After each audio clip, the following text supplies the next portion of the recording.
尋日母親節真係好開心啊！我啲仔女好孝順，佢哋除咗請我食大餐，仲送禮物俾我。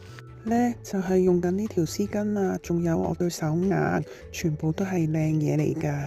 我諗真係唔平。佢哋話我辛苦咗成世人，節日一定要風風光光，好好睇睇，所以我尋日真係好開心。咁你又好幸福啊！佢哋咁有孝心，真係令人羨慕。我啲仔女就普普通通，就冇去食大餐。佢哋尋日都仲要返工，所以呢就電話問候下我。聽到佢哋把聲，我都好開心。